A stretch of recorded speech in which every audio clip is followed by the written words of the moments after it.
Right, solve the equation 12 is equal to 3 times the square root of x minus 4. So write that down. And so remember, when we're solving equations, whatever you do on one side, you must do to the other. So the first step I'm going to do is I've got times 3 here, so I'm going to divide both sides by 3. So 12 divided by 3 is 4. And then here we're just going to get square root of x minus 4. Now, what is the opposite of taking the square root? Well, the opposite is to square both sides. So squaring this side, I get 16. And squaring this side, I'm just going to get x minus 4. What is the opposite of taking 4? And that is to add 4. So 16 plus 4 is 20.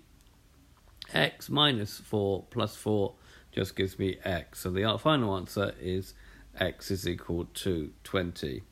So this has been a video to show you how to solve an equation with a square root sign in it, a radical equation.